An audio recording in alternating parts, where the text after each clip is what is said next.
បាទគ្រប់អាញាជំរាបសួរអតិជនថ្មីចាស់ជាទីគោរពរាប់អានខាងថ្ងៃនេះខាងប្អូនបានមកកែម៉ាស៊ីនជូនភ្ញៀវនៅខាងខេត្តបាទកែឡើង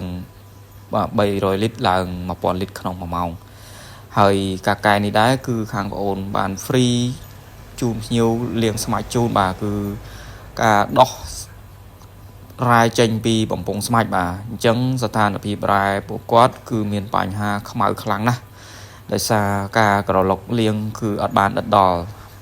មួយទៀតគឺបញ្ហាតម្រងក្នុងស្មាច់បាទគឺតម្រងក្នុងស្មាច់វាមានបញ្ហាប្រេះបែកដូច្នោះហើយធ្វើឲ្យគ្រាប់រ៉ែវាជ្រាបចូលទៅដល់ក្នុងបំពង់ filter អាចទៅដល់បំពង់ AO ផងដែរនេះគឺជាស្ថានភាពជាក់ស្ដែងដែលបងអូនបានលាងរួចបាទគឺស្មាច់ទាំង3ហ្នឹងគឺមានការជាប់ស្នឹមខ្មៅស្នឹមស្លែច្រើនមែនទែនអញ្ចឹងចំពោះពុកម៉ែបងប្អូនដែលមានបំណងចង់លាងស្មាច់លាងបដូរ AO ឬកែឡើងខ្នាតឬដំឡើងថ្មីពុកម៉ែបងប្អូនអាចតំណែង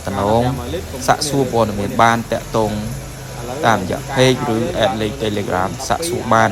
ខាងបងអូនរីករាយជានិច្ចក្នុងការឆ្លើយតបរាល់សំណួរពុកម៉ែបងប្អូនសួរមកកាន់ខាងបងអូន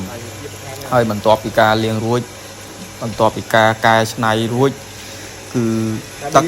ឡើងទៅតាមកម្រិតស្តង់ដារជាក់ស្ដែងបាទមានគុណភាព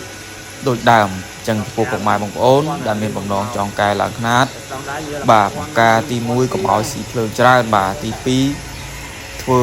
ទឹកតន់ភ្ញៀវ